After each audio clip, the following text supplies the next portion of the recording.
Tēnā koutou katoa and good afternoon. Thank you for joining us for today's update. Shortly, Dr. Bloomfield will give an update on cases.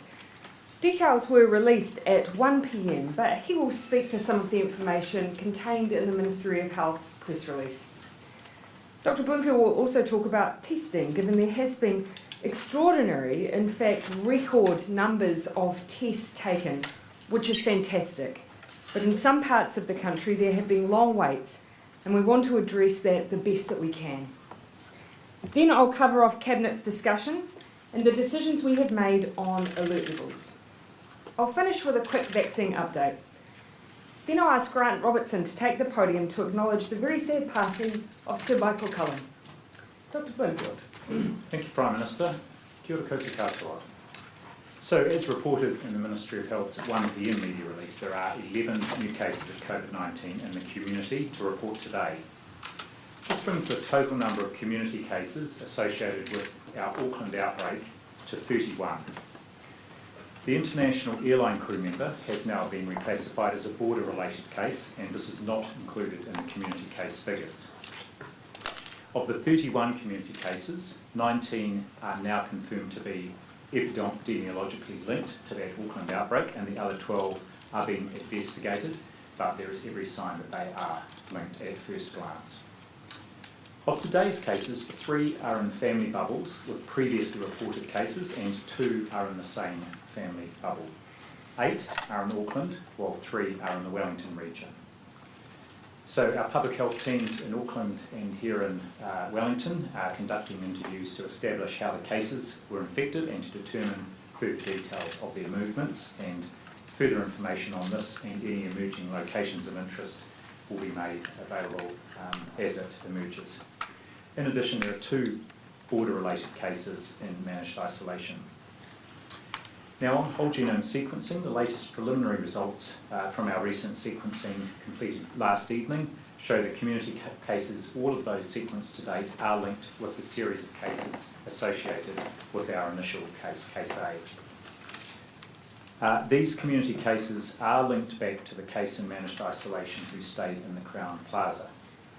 Furthermore, whole genome sequencing has now also confirmed the 3 cases in the family bubble that were in the room next door to that original case in the Crown Plaza are linked.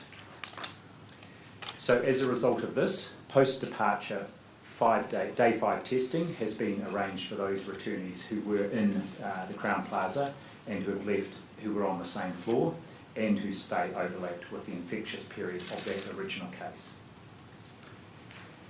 Separately, the Air New Zealand crew member that I mentioned earlier on has also been linked to 3 other cases in a different managed isolation facility. These 4 cases are not linked to the outbreak in Auckland, and they have a separate origin from overseas, and we will provide more information on that and the investigation of that as it emerges. On the wastewater side, COVID-19 was detected in wastewater samples collected on Wednesday from the Waitakere area in Auckland. This follows detection in that sample on Tuesday. There have been no unexpected detections to report outside of the Auckland region, and testing continues on a number of samples today, and we will report those as they emerge later today. I can also confirm that Dunedin is one of the places that has regular wastewater testing. The recent cases were not picked up in earlier wastewater testing and only came through after cases were identified by a PCR test. This is very much in line with the assessment that COVID-19 hadn't been widespread or indeed out in the community for very long before it was detected. On contact tracing, public health staff from right across New Zealand are now engaged in the contact tracing work, both in Auckland and Wellington, with a focus on higher risk locations. As of 2 p.m. today, we had 2,362 individuals who were loaded into our national system, but this excludes people from a number of large settings, such as Avondale College and the Central Auckland Church of Christ. Those are details are still being pulled together and then linked to NHI and loaded in our database. While the vast majority of contacts are located in the Auckland and Waikato regions, with a small proportion in other areas throughout the rest of the North Island and the South Island. And as of 2 p.m. today, 648 contacts were located in the Auckland region, 136 in Waikato, and 162 contacts were located throughout the rest of New Zealand. The location of remaining contacts is still being established. But as we expected at the start of this outbreak, people who have been in locations of interest in Auckland have dispersed right through the country. Details of additional locations of interest are being added progressively to the Ministry's website as they are identified. The hospitals across the Auckland metro region are working closely to safely manage anyone needing regional hospital level care. And this, of course, follows the identification of a positive case last evening at Waitakere Hospital, but who had been in North Shore Hospital earlier in the week prior to being diagnosed with COVID-19. I'd like to stress anyone who needs urgent or emergency care will get it. And whilst patients from the emergency department in North Shore Hospital are being diverted elsewhere at the moment, the deep cleaning is well underway and the staffing of that department is being put back in place. However, there are approximately 120 staff at the hospital who were rostered on and who may have been in the affected area at the same time, so that they are all being followed up. The staff who we know had contact, that's 30 of them, have been stood down and are following public health advice there. Now, on to testing. Yesterday, testing centres in Auckland had their busiest day ever by a long way. Around 24,000 community swabs were taken across Auckland, with 16,000 of those taken at community testing centres and around 8,000 at general practice and urgent care clinics. That was a 50% increase on the previous busiest day. So there is very high demand, and I'm very well aware that that has meant long queues at some of our testing centres across Auckland. It's wonderful that everyone is coming and being tested, and it's very important, and I want to thank people for their patience while the teams work as fast as they can. And the number of lanes has been scaled up enormously at our existing CTCs and also the new ones, with 40 drive-through lanes in total and 10 walk-through lanes. Police are helping to manage traffic flows. There are new pop-up community centres that were set up yesterday at Pakuranga, St John's and Mangere East. And today there is a dedicated testing centre again at Avondale College for the staff, students and whānau. It is just to ensure that that college community can be tested in a place close to where they live. There will be additional pop-up testing sites in coming days to help ensure that anyone who needs a test can get one. Also, other people can, of course, call their GP or an urgent care clinic to see if they can get a test there. There is still testing capacity in those places. While I know people may be feeling anxious, it's important the right people do get access to testing, and we need everyone's help with this. If you are not at a location of interest at the stated times and you do not have symptoms, you do not need to get tested. In fact, the most important thing you can do is stay at home in your bubble. If you were at those locations of interest at the time stated, you do need to get a test, but the most important thing you should do is isolate from others in your bubble until you get that test. You are protected, as are your family. If you have symptoms, wherever you are in the country, do get a test. And again, if you have to wait, our frontliners are asking for your patience, so please be kind. Finally, on vaccination, as we signalled yesterday, the phased approach to reopening vaccination under Alert Level 4 protocols is now well underway to ensure that everyone is safe while being vaccinated. In Metro Auckland, almost all general practices and pharmacies are providing vaccinations today, and 8 of the 13 community vaccination centres are operating today. The ones that are remain closed for the time being are at Birkenhead, Epsom, Highbrook, Pukekohe and Takanini. They will be reopened as possible, but at the moment the staff are supporting the surge in testing. And finally, there are a number of people turning up to GPs with their 12 to 15-year-olds to be vaccinated, given that they are now eligible. Please do call ahead. Most general practices have quite confined spaces where they are doing vaccination, and in some places this is creating infection risk because there are too many people there. So please do call ahead, and of course if you already have a booking, you can now go and book your 12 to 15-year-old to accompany you to your booking. Thank you, Prime Minister. Thank you, Dr. Bloomfield. As you can see from the update today, we are in a reasonable position for this stage of the outbreak. But I need to stress that it's early days and there is still a lot we don't know. On the good news, while some interviews and investigations continue, we believe, as Dr. Bloomfield has already said, that the cases we have to this point in time are linked. That's important because it means we're starting to build a picture of the edges of this cluster. At this stage, we don't have random cases popping up outside of those places where we already expect them. We do have a large number of contacts. That means those we believe are most likely to have picked up the virus are at home and not leaving their house or going to work if they're an essential worker. Our public health team continue to report that when they are reaching those contacts, they are already at home. So thank you everyone for regularly checking the locations of interest and following the actions requested and generally following level 4 rules. But while we are in a reasonable position at day 3, with Delta we believe it is too soon to draw any firm conclusions. There are a couple of reasons for that. The first is we don't yet know the spread of the virus amongst the contacts we have identified. Our public health teams generally ask people who are contacts to be tested 5 days after they were in contact with an infected person to ensure that we don't test people too early and therefore get the wrong result. That means we are still waiting on a large number of contacts to be tested and results returned over the coming days, which will help us to determine the reach of this outbreak. Also, as you will have seen, we're dealing with a large number of locations that we sadly know from experience do lead to more cases. Bars, schools, and church services where people are in close contact for long periods of time. We don't yet have all the results from these locations. Thirdly, we now know that we are dealing with an outbreak that isn't just isolated to Auckland, with cases now in Wellington, albeit linked. While they were picked up quickly, they came into contact with a case on Sunday, and obviously we were in lockdown by Tuesday. We still need to be very vigilant. Our contact tracing shows, in fact, we have hundreds who were at locations of interest who we know live and are isolating outside of Auckland. That includes in the South Island. So we do have people who have been at locations of interest across the country. Finally, because we are only in day 3 of our lockdown, when we are finding positive cases, their infectious period is still reaching back into the period before we went into lockdown.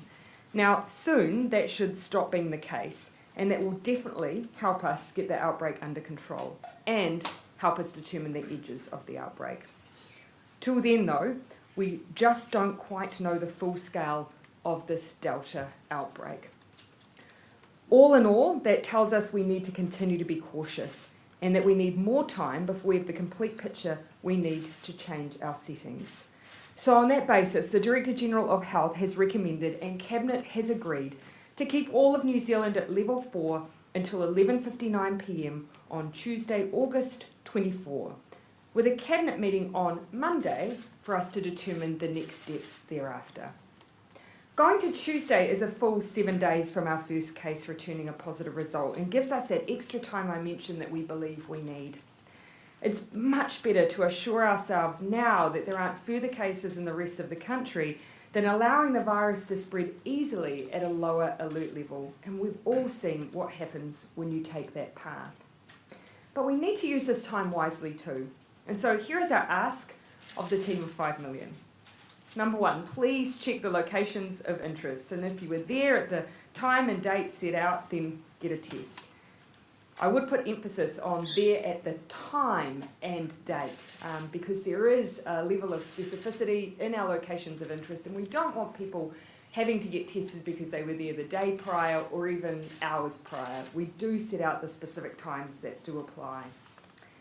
If you are contacted by our contact tracers, get a test. If you have cold and flu symptoms, get a test. Only by ensuring everyone who is a possible contact is tested can we feel comfortable that we don't have undetected cases.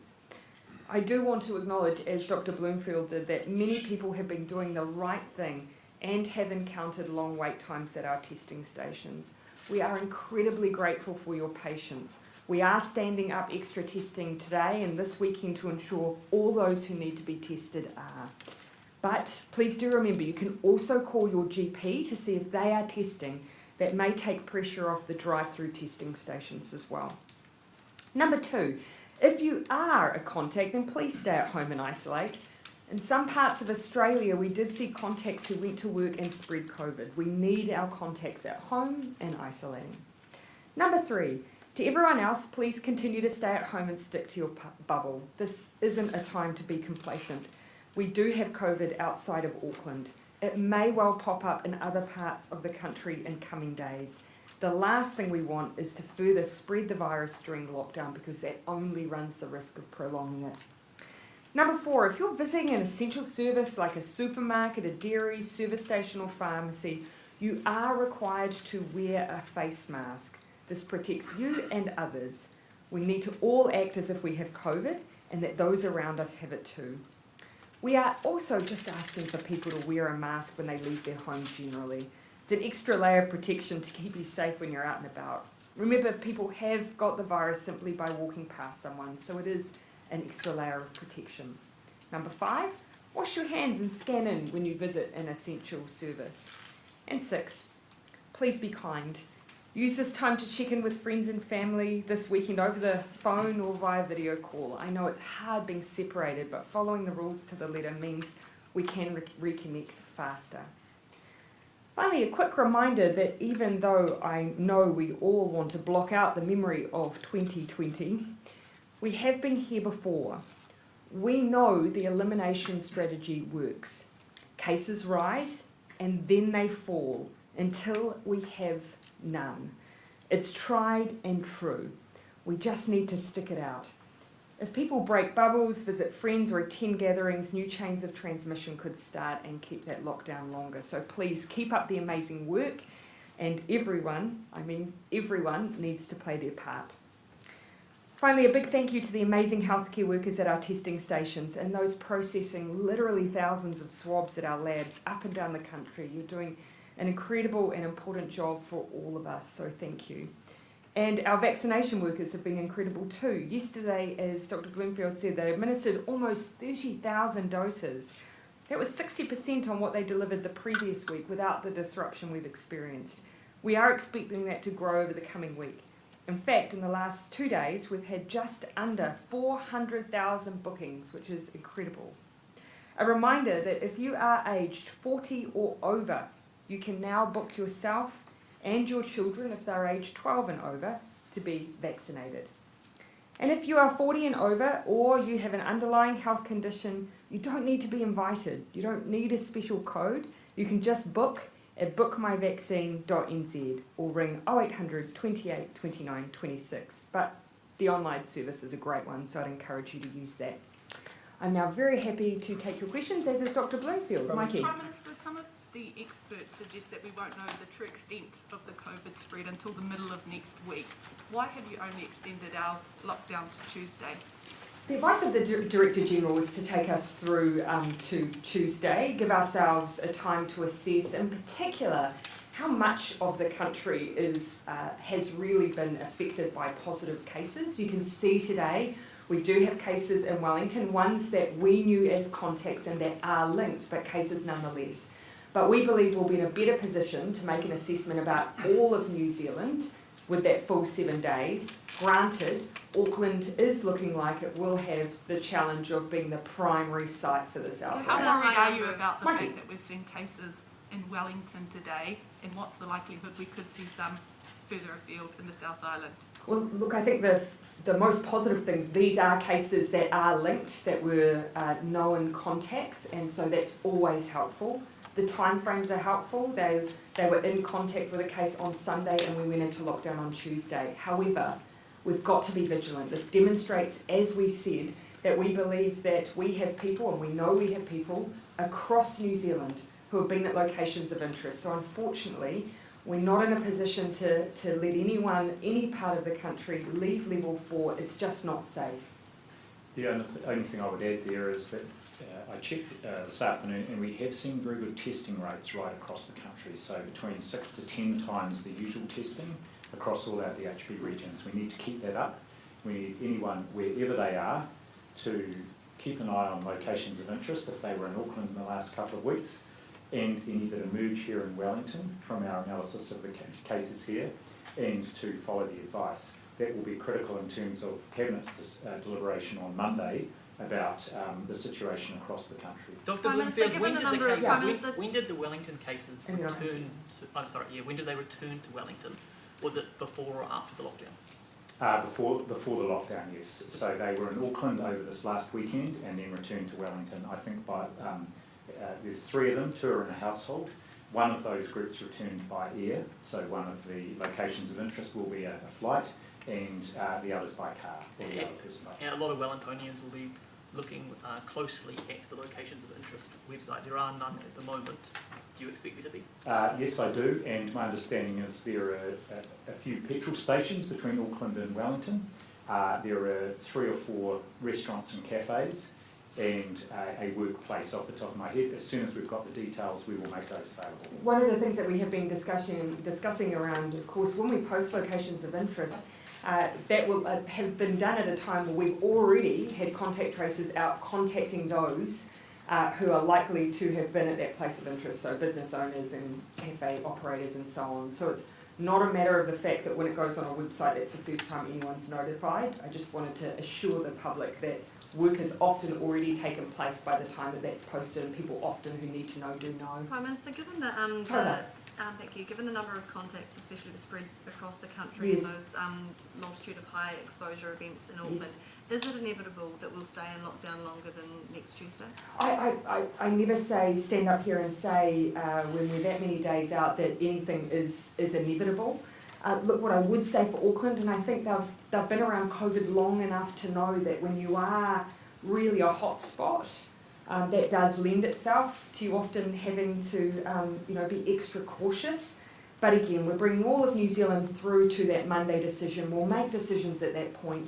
We'll look at all of the data and evidence in front of us, and we'll take an approach that means whatever we do, it is going to be an approach that doesn't prolong restrictions. I suppose given that we've talked a lot about the anxiety and that especially Delta brings, should people at least just be mentally preparing to perhaps have to stay in lockdown longer? Well, the one thing I'd say on the anxiety around Delta, please know that all of our decision making is based on what we know about Delta and the different way of behaving. So when you hear that there are thousands of contacts, that's because we are treating contacts differently because of Delta.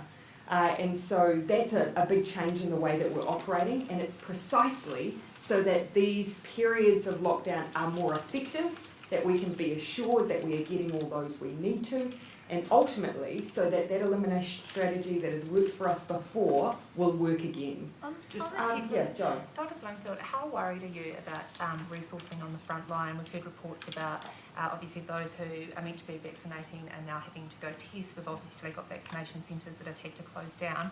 You're trying to ramp up vaccination at the same time Delta is hit. How many staff short are you to deal with this issue? Well, obviously there's a lot of pressure in the Auckland region. So saying, we've seen vaccination being able to restart again yesterday across virtually all the general practices and most of the vaccination centres.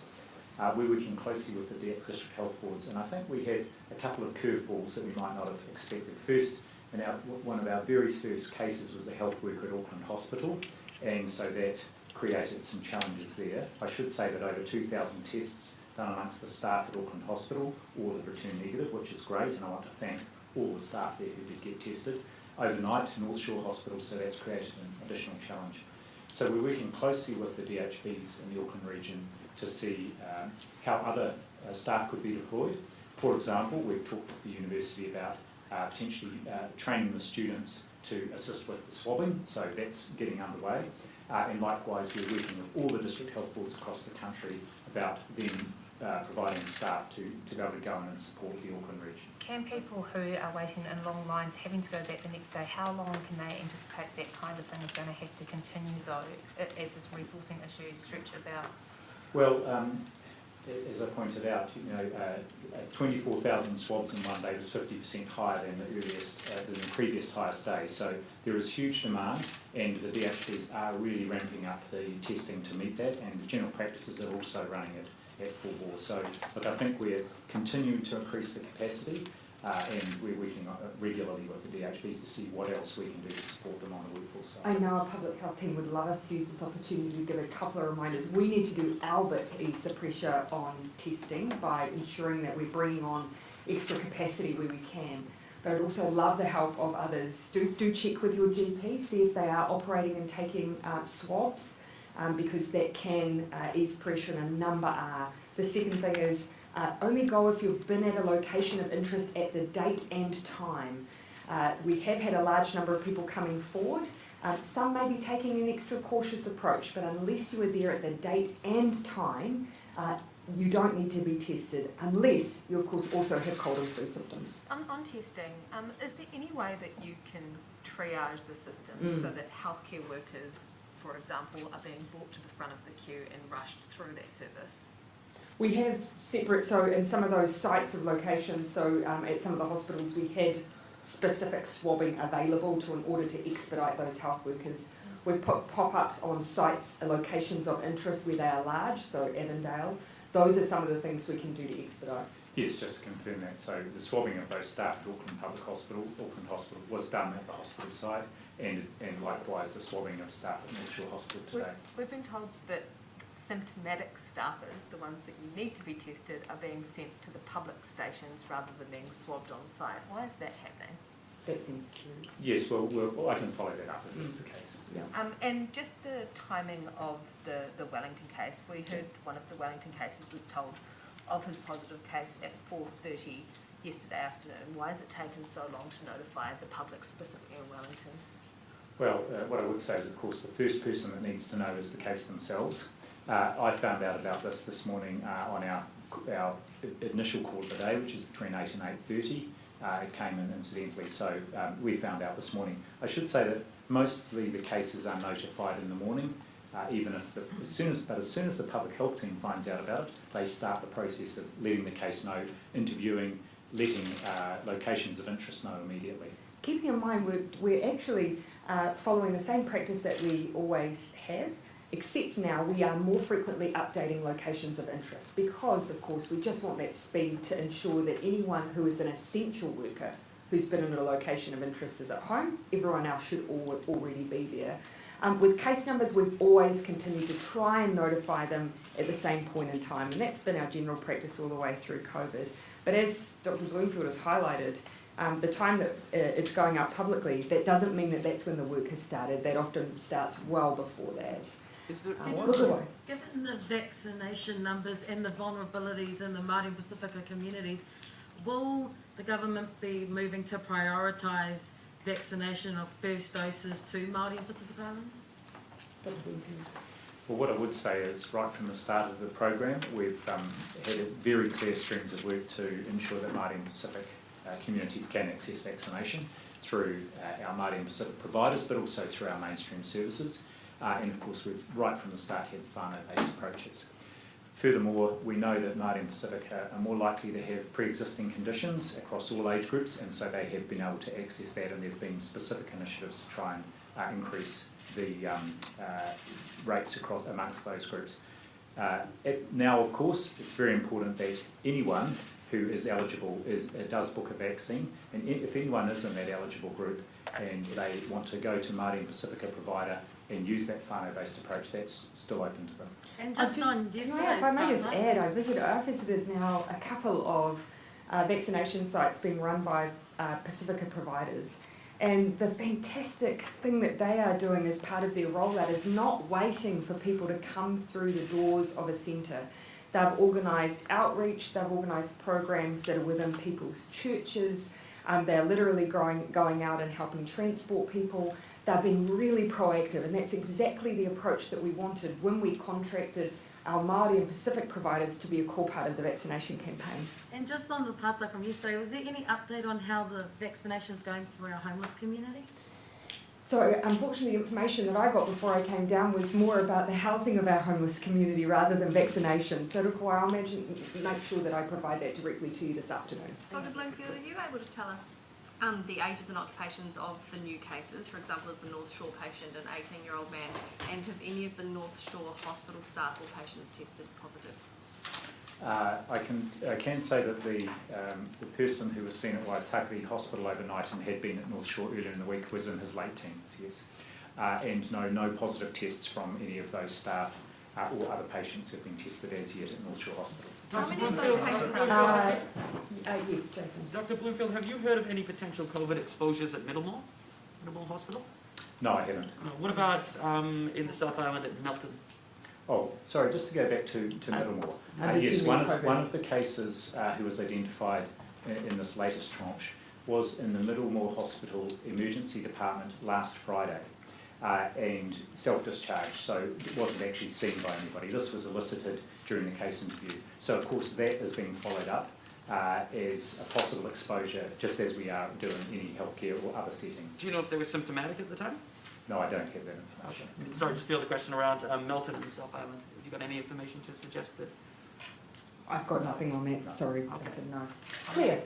The North Shore patient, the North Shore Waitakere patient case thing, do you know if he was symptomatic at North Shore Hospital and was he tested if he was at that point? Yes, so when that person was presented in hospital, which was in the very early hours of Tuesday morning last week, the symptoms that he presented with were not COVID-like symptoms. They were symptoms that saw him assessed surgically, and then he was looked after in the acute surgical unit. And so that's why the emergency department and the acute surgical assessment unit are the two places that have been shut down for the meantime. But because of those symptoms and the pattern of symptoms that he had at that time, no, he wasn't tested for COVID. We were advised that they were there for an un-COVID related reason. Do you know how long those units will be closed down for? I know they'll be looking to get them reopened as quickly as possible, and that would be today. Well, can you tell us Mark. what the On the Crown Plaza, there's a public walkway that passes within a metre of the exercise area, and there's a plastic barrier separating them, but they have shared air. Is that something that you'll be looking at? And are you able to say whether the family that had been adjacent to the Sydney MIQ case used that exercise area? Well, we can tell you that the individual in question, our index case, our first case as it were, did not use the exercise area. They weren't cleared to because, of course, as you know, our practice is that unless you return a negative COVID test, you're essentially not allowed out of your room other than the purpose of testing and departing the facility to go to another facility to be quarantined. So that was the case for this person, so they never entered the exercise yard. When it comes to the general setup of facilities, our health team do infection protection controls and measures across every single facility. That's everything from ventilation to the way that the facility is set up. I think, we're constantly assessing every single element of our MIQ arrangements based on what we learn and what we know about Delta. But for these particular cases, there is no reason to assume that there was a problem there because this person did not enter that space. Are there any more details? Are you able to say how many of the contacts that you've identified are in the South Island, just in general?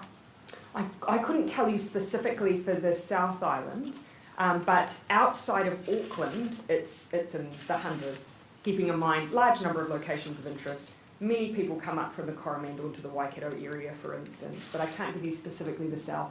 From the heat maps that I've seen, though, they are dotted through the South. Are you Prime able to give us Minister, any more with details about the Wellington hindsight, was cases? it a mistake to put all our eggs in the Pfizer-only basket? Sorry? Was it a mistake to put all our eggs in the Pfizer basket? If we'd had a higher proportion, for example, of the population vaccinated now, the virus may not have spread as quickly as it has. We've had multiple baskets all the way through. Pfizer has demonstrated itself to be a very effective vaccine for Delta, so that's a good reason to have opted for Pfizer. Australia, however, for instance, chose a different pool of vaccines, and you can see that actually on our vaccine timelines, we look to be supply-wise in a really good position relative to Australia, for example. So I don't think it's fair to say that Pfizer has caused us to be behind relative to others because we chose it as our primary vaccine. And there were many very good reasons to choose it. Has there been supply issues, though, which have slowed down the campaign? People national warned that we would be sitting ducks for a Delta outbreak, and now one has... So again, I push back on two things. Well, first of all, we always said in the first half of the year That was the period at which we were preparing to ramp up, but the supply, yes, was going to be the constraint. We are in a very different position now. We are now in possession of the supply we need to ramp up. 40% of our eligible population now has a first dose or is fully vaccinated. And we want to see that continue to grow. Supply is no longer our issue, it's a matter of bringing people through. The second thing I would say is it's simply wrong to assume that even if we had 70% of our population vaccinated right now, that you wouldn't still need to manage outbreaks. Yes, it gets easier because you don't run the risk of people being hospitalised at the same rate, but you still do need public health measures to help. Even the highest countries with the highest vaccination rates in the world are still having to deal with Delta. Can you please share more details about the Wellington cases? Yeah, can we get some more details on the Wellington cases? Can you tell us exactly when they left Auckland, came back to Wellington, where they are now? Can you give us the flight details? And maybe their ages and where they're based. Is it Johnsonville? I'm not sure that age is necessarily always needed, but we try not to identify individuals. But Dr. Bloomfield, go for it. I don't have the detailed information. Further to what I said earlier on, I talked about 3 cases across 2 households, a flight from Auckland to Wellington. That detail will be being worked through and will go up as a location of interest. 4 cafes or restaurants, 1 medical centre, 1 pharmacy and 1 work site, and then 4 petrol stations between Auckland and Wellington. That's all I have at the moment, but we will provide further information. Of course, all of these locations of interest go out. We take the same approach with them as we always would. They were in contact with a case on Sunday. By Tuesday midnight, we were in lockdown. So very short space of time, and generally you're looking at roughly 3 days at point someone's likely to be an issue in terms of being infectious. But of course we track back to be really, really cautious. So I just think it's an important point to add. Should people in Johnsonville and Miramar be on high alert? We want the whole country on high alert right now. Yeah, people in Miramar and Johnsonville should be in their bubble at home. So okay, can I come back to Claire? Yes. Do you know? Dr. Bloomfield, can you say whether or not you had recommended that the lockdowns be extended to August 31? I can give you a feel that my advice was that the lockdown extend right across the country through to Tuesday next week, and my view was that Auckland and plus or minus Coromandel would need to be extended beyond that based on the data we have at the moment. And as you've already heard me indicate, we agreed with Dr. Bloomfield to move everyone through till Tuesday, and you've already heard me indicate that given Auckland's a hotspot, we're likely to need a little bit more time there. It's difficult for us to say how long at this stage, so that's why we'll come back in, report in on Monday for the whole country, including Auckland. But that would have given people more certainty if you just came out and explicitly said that we were going to have Auckland in lockdown. There is zero difference, Jason, between what Dr. Bloomfield has suggested to us, which is that Auckland's likely to need longer, and what I've said in this press conference. I guess when it comes to the decision on Monday, are you able to talk us through, I guess, some things you'll be considering in terms of, I guess, the rest of the country? Would you be looking at, regional approaches and I guess, for example, if there's no more cases in Wellington or there's no cases identified in the South Island, will that lead to, And as you can see from the introduction we gave in the beginning, it is really just too soon to say. And I know everyone's looking for certainty. We are too. But we really need the evidence from the testing that needs to continue of contacts over the coming days, in order to just give us a sense of whether we've got the perimeter of this outbreak. And everyone will remember that in the past, one of the things that we're constantly looking for is to see whether or not any of those symptomatic people we're testing around the country are still people we've already identified from our locations of interest, or whether or not they are just springing up randomly. If that happens, it means we haven't got the perimeter yet. Only time helps us with that. That's why we need a few more days. But it would be premature for me at this point to point out, A, what that's going to mean in the long term for Auckland, or B, what it's going to mean for the rest of the country. Prime Minister, Michael, I haven't taken the question. Dr. Bloomfield, with the vaccine now available for 12 to 15-year-olds, are you expecting a higher uptake for Pacific and Māori communities given their younger age structure and the ability for parents and caregivers to bring their children along with them up until 1st of September? Yes, indeed, and I would really like to encourage and support Māori and Pacifica whānau to get in there and get vaccinated and take their 12 to 15-year-old family members with them. One of the key parts of my advice to the government to bring 12 to 15-year-olds on was because of the younger age structure of our Māori and Pacifica populations, and so it will have a proportionately greater impact on that population, and so I'm very keen to encourage them to get out and get vaccinated. I'll let you finish and then I'll come to Luke. Oh, sorry, I was just going to say, Dr. Bloomfield, so there's also Pacific community, or Pacific health leaders who are calling for a further breakdown of Pacific vaccination stats, just to further help identify. Is that possible? Yeah, it is possible. Yes, we've got some really good data now of by DHB, by age group, by ethnicity, and I've asked my team, been asking for a couple of weeks, but I've asked my team to put those up every week on our website so that it's very visible just how we're doing for those two communities and indeed the whole country by age group and by DHB. So that would be Samoan, Tongan, Niuean? It would just be by Pacific. That's as far as we can discern it through the health service utilisation. Would it make sense to further break that down though, just to help further identify why Pacific vaccination rates are so low at the moment? Well, actually in some of the age demographics they're holding up, as a percentage, they're holding up really well. Yeah, across most of the age groups, across just about every DHB, the Pacific rate of vaccination is the same as the non-Pacific rate of vaccination. Dr. Bloomfield? Luke? Yeah, Prime Minister, are you satisfied with how quickly locations of interest are being released publicly? Because it seems that there's a bit of a lag and then a big dump rather than perhaps just releasing them as they come out. And on the flip side of that, of course, people are also frustrated if incorrect information goes up, or if there are timeframes that are too wide go up and someone unnecessarily gets a test. So there's a balance to be struck. Yes, we actually want them to get out as soon as we can so that people who might be an essential worker and therefore aren't already in lockdown do exclude themselves and stay home. But at the same time, we don't want to do that in an unnecessary way because we've unfortunately put out a time frame that's too long or a location of interest that's unnecessary and not possible. So does that revolve around the interviewing of people, so like their recollections a bit fuzzy? Yes, because in the beginning, of course, before we had a relatively strong theory about the starting point of when this case came into New Zealand, from then we were relying on people's recall of when they were symptomatic. Now, if it were you and you had to recall, when you had a cold, when you first had that sore throat, it's quite a hard thing to recall.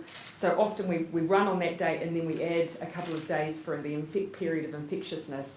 Now, in some cases, that's taking you back further than even when the case necessarily arrived in New Zealand. And so you can see our contact tracers do a great job, but they're often working with imprecise information and they're constantly balancing what information they need the public to act on versus holding back, working to verify it a bit more and then putting it out. But I think they're doing the best they can in very difficult circumstances. And we expect to get those locations of interest for the Wellington region, or for the trip down?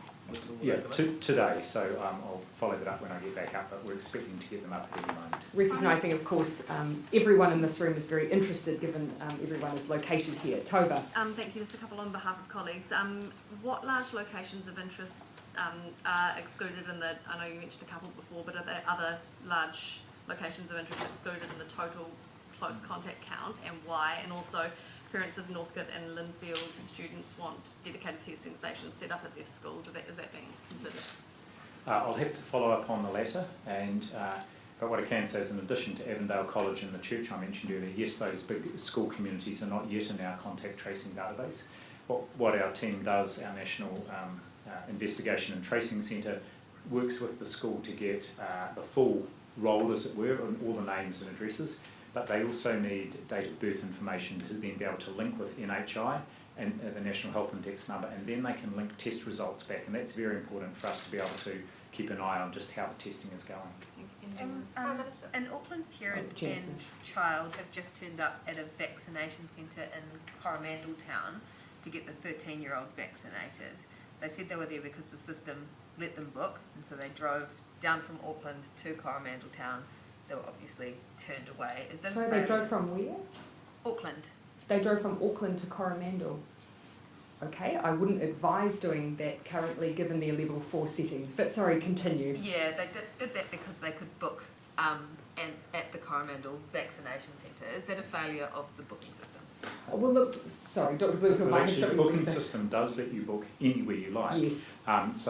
Say I might be due for my second vaccination in just over 6 weeks, but I happen to be in Auckland for that weekend, I could book in Auckland. However, we are in alert level 4 in a lockdown, and so I wouldn't expect people to be booking a long way away and driving there. And what about the fact that they could book for just because the parents weren't getting vaccinated at the same time? What about the fact that they could book just for the 13-year-old right now? Well, of course, there will be some parents who've already been vaccinated, so we need to allow a booking system to allow them to come in. There is a consent process though.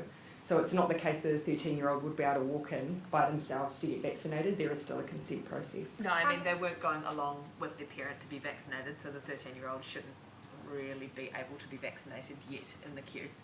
If their parent had already been vaccinated, yes, that's one of the options available.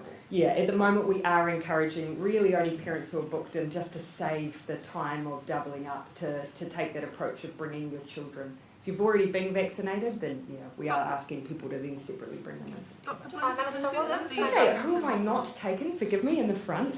What officials looking to extending the time between doses to allow more people to get the first dose? So just last week the dose interval was extended from 3 weeks to 6 weeks. One other thing we're doing, just getting some advice from our technical advisory group, is whether through this next period, while we're dealing with the outbreak in Auckland, whether we focus the system just on first doses. And so we'll get some advice around that, but that doesn't necessarily mean we will. But certainly that extended interval, even from 3 to 6 weeks, has opened up a lot more capacity in the system for more people to get that first dose. Okay, Joe. What information can you give families where both parents are essential workers and they don't have someone within their bubble for childcare? Yes. Is there going to be anything else? Yes, there is. Cabinet discussed that today. I expect that very shortly Minister Hipkins will be putting out public notification of the system we're standing up to deal with those situations. Very similar to what we had in past level 4 situations. But I'll let him clarify the details. I imagine he'll do that within the next 24 hours. And Dr. Bloomfield, just on behalf of a colleague, in terms of young people being more susceptible to Delta, as it seems, obviously a lot of schools have been infected. What is the latest research advice that you've received? Obviously these kids aren't vaccinated. How concerning is it in terms of the spread factor? Well, Delta's a concern, very much a concern. And I think this is one of the important things about why people should strongly consider getting vaccinated is, to date, we haven't been able to vaccinate our under 16s. We've now extended that to 12 to 15s, but clearly our children under 12 are not yet able to be vaccinated because the evidence simply isn't there. Yes, it does seem Delta is having a bigger impact on younger people, and that's all the more reason why we need to all just act to get rid of it out of our community at the moment, to keep our young people and children safe. Dr. Bloomfield, Of course, out of Australia, the data seems to suggest that those age groups that are more social, have more contact with each other and so on. But we have to balance that against, as we have with our rollout, the most vulnerable, which is why we took that age cohort approach. But yes, more social groups tend to, of course, be more likely to infect. Dr. Bloomfield, are you able to confirm the locations of interest that the Wellington confirmed cases attended while up in Auckland? Are you able to tell us which ones those were? No, I don't know that. I don't know what the location, what the place was where they may have been. I can tell you they're already notified though. But why won't you tell the public when the confirmed cases were notified at 4:30 yesterday? You've known since. So as I've just said, the location of interest where this person was infected is already a location of interest. It's already public information. Yeah, just in the front. What is the procedure around transporting someone in the South Island to a quarantine facility? Because obviously they're only in Christchurch. Yes. That's quite a big distance to travel. So we use quarantine facilities in Auckland. We have a quarantine facility that we tend to use for quarantining purposes in Wellington, and we likewise have the same for Christchurch.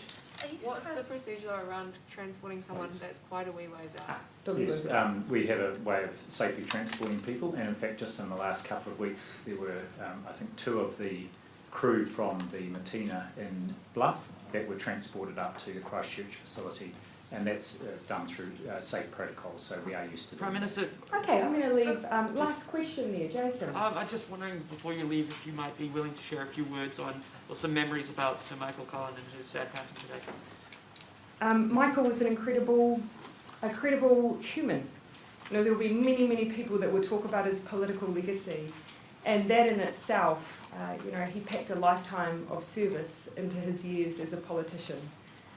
but I'll remember him as just being a thoroughly decent human being who I will miss so, so much.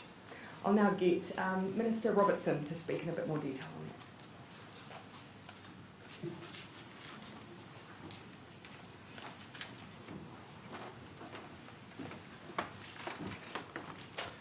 Kuia hinga te totoro te wā nui a tāne, e te rangatira te Michael. He hoa ki ngā tangata maha, moi mai rā. Pati hono tātai hono, rātatunga mate ki a rātou. Pati hono tātai hono, rātatunga ora ki a tātou. Kia ora tātou. I will say a few things about Sir Michael and then take any questions that you might have to ask about him. Firstly, our thoughts today are with Michael's whānau, in particular his wife Anne, his children, his grandchildren, his family, including his first wife Rowena, and all the friends that Michael had over his lifetime. We offer all of our araha and support to them today. I also want to talk about Michael's dedication to the Labour Party. He was a member of the Labour Party for most of his adult life. He devoted much of his time, both while here in Parliament, but also afterwards, to support of the Labour movement and the cause of social justice. It was an incredible life of public service and a life of pursuit of those goals that he talked about so often. He was with the Labour Party through thick and thin, and today we've talked a lot about the successes that Michael was associated with, but he was also in the Labour Party during some very hard times, particularly in the latter part of the 1980s, and he stuck with the causes he believed in through that time, and it is something that we're all extremely grateful for. His legacy in terms of what he has left New Zealand is extraordinary. Most politicians, if they could claim one of Michael's legacy achievements, would declare themselves satisfied with their political career. But to be the architect of Working for Families, of the New Zealand Superannuation Fund, of KiwiSaver and of other initiatives is an extraordinary achievement. I believe he has one of the most significant political legacies in New Zealand's history. On every single one of those initiatives, he's touched the lives of New Zealanders. When people take a look at their KiwiSaver balance, or when New Zealand superannuation payments come through, or when Working for Families payments come through, in hundreds of thousands of households in New Zealand, it's Michael Cullen that people can thank for those initiatives being in place. He has touched the lives of every single New Zealander.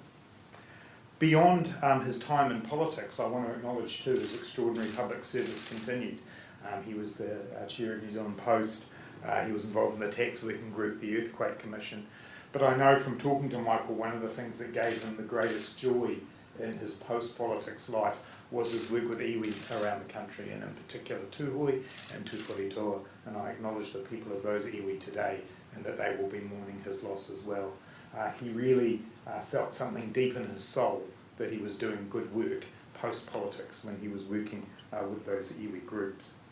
And finally, I want to just reflect a little bit on the kind of person that Michael was. He was kind and he was generous and he was funny and witty. And you saw some of that in the public arena, but he saved a lot of his kindness for private moments. For Labour MPs in particular and Labour candidates, he would often be not only a source of support and advice, but often financial support as well, which he never wanted people to know about. It was always under the limit. And he always made sure that if someone needed help, often at a personal level rather than a political level, he was there for them. I grew up in South Dunedin in the St Kilda electorate where Michael was the MP. My mother actually reminded me this morning that a Polish refugee family that my family and our church supported to come into New Zealand in the early 1980s, it was Michael who made that happen as a local MP. And I've already mentioned this in other media today, but in some more than 30 years ago when I was the head boy of King's High School in South Dunedin and we couldn't get our school rebuilt, I went and visited Michael in his electorate office as the MP. He remembers this interaction better than I do, but I remember the fact that he was the person who made sure that our school got rebuilt in a community that wasn't a wealthy one. and he was so generous with all of that time. He provided a great deal of personal support to ministers of the current government, particularly the Prime Minister and myself, but others as well. And we greatly benefited from his advice, his support, his laughter that he provided us, and the occasional chiding for things that he didn't completely agree with. My colleague Kitty Allen, who was also very close to Michael and Anne, highlighted a piece of his book that I just want to finish my comments on today. Michael says in his recently released autobiography, "I do wish to go gentle into the good night. Raging against the dying of the light is a pointless exercise. Death is no more than the space we make for others to live." And Michael made space not only in his death but in his life for others. And we are hugely grateful for that, and I'm going to miss my friend greatly. Minister, can we ask, how much of an inspiration was Sir Michael to you? He was a massive influence on me. As I say, as a young person, I saw him as a local MP, and that was very much what he was to me. He was one of the very first government representatives I probably ever spoke to, and he was generous with his time, but very focused on getting a good outcome for his community. That St Kilda, South Dunedin community is not a community rich financially, but it's a very tight community, and Michael was always there for that. And then latterly, from a political point of view, he's been very supportive of me personally, but more than anything else, I think he's just left such an amazing legacy to New Zealand, the way he worked as a Minister of Finance, and especially for me in the last 4 years, having that job myself now, I've drawn a great deal of inspiration from his work, but also from his support. Was there a particular piece of advice he had for you when you did get that job? I did ask him very soon after, when we were putting the first budget together, and it all seemed very new to me, and he indicated that when he put his first budget together, it was very new to him. He used some other words about how when you're new to a job like that, not everything makes sense, and you make the odd mistake, but you'll come back from it pretty well. And also he always made sure that I didn't take myself too seriously. The other thing is, and I just realised I've left it down where I was sitting, but he and Anne gave me flower to wear when I delivered my first budget, and I've kept it as a memory of him. Given that he did lead, significant policy which had significant influence and change across the country, what sort of courage does it take to lead those changes, from the perspective of someone who is now in that role as Finance Minister, and what sort of appreciation do you have for what he did? Yeah, I think it takes courage to do big things, but it also takes enormous determination. And I was here as a staff member through much of that time, and I certainly recognise that now as a minister that big things don't happen easily. And programs like Working for Families and KiwiSaver took years to develop. And Michael drove them, constantly tested the ideas, negotiated them, often with coalition partners. So it's courageous to take on the big issues, but also determination. The other thing I'd say about those examples of Superfund, KiwiSaver in particular, is they're about a long-term legacy. And I think that's one of the things that I take from Michael, is that when you're in politics and you're in the job that I'm doing that he did, you very much have to deal with day-to-day and short-term, but to have the ability to drive home things that are going to give New Zealanders security in their retirement for generations, that kind of ability to look that far ahead, I think is extraordinary. In his book, he describes you as his successor. Do you think that you'll live up to that legacy? Oh, look, I've tried very hard in the 4 years that I've been there to do my best and to take on the inspiration and lessons that I learned from Michael. I know that Michael was very proud of this government. He was especially proud of the Prime Minister. And I think that he saw in Jacinda the kind of leadership that he'd seen in Helen, I think, but I think he says something about that in the book as well. And he taught us a lot, he taught me a lot about the importance of the role that I've got in supporting a leader when you've got a leader like Helen or a leader like Jacinda. He had great relationships with Māori and really gave a lot of time to help develop young upcoming Māori politicians. How significant do you think that work has been in growing the likes of Kiritapu and even Rawiri Waititi when he was in the Labour Party even? Yeah, that's right. Michael did. He's influenced a whole generation, or probably 2 generations of Labour politicians, but he did have a very special relationship with a number of our Māori leaders. I know that Kiritapu was extremely close to him. Anne and Michael were her mentors as she came through as a candidate. And as she said publicly today, as they've both been battling their recent illnesses, they've been sharing their stories about how to get through here.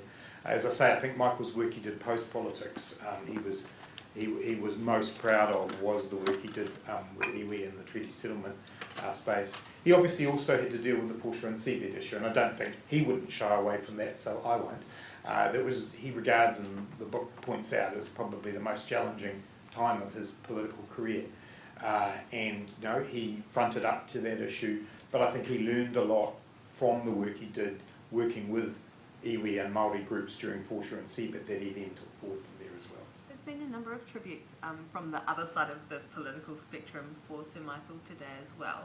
What do you think that speaks to? I think a number of things. I think those big legacy achievements, which even though some of those parties might have voted against them when they went through Parliament, I think people have recognised the significance and importance of. He was also a huge lover of Parliament. He was a great parliamentarian. Parliament, the debating chamber, mattered to Michael.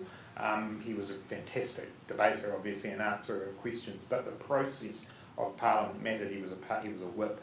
He understood the way that Parliament worked as the leader of the House, and so I suspect other MPs from other parties also see that, but it comes back to Mikey's point before. He was courageous and determined, and he's left big legacies, and that's why we all come here, regardless of which party we might be in. We want to make a difference, and Michael's made a massive difference. Is there something that you know about Sir Michael that would surprise New Zealanders? Not sure how much they know. He's a very keen golfer. I'm not sure if all New Zealanders would know that, and he also enjoyed playing golf on his own, which is not a common thing for golfers. It tends to be a group sport. He did do that, but he also enjoyed playing golf on his own. I'm not sure that New Zealanders wouldn't know it, but I do want to emphasise again what a kind man he was and what a family man he was, and again expressing our sympathies and love to his family. But his grandchildren, his children, they mattered so much to him, and yeah, he was a family man first and foremost. Thanks, everyone. Thank you.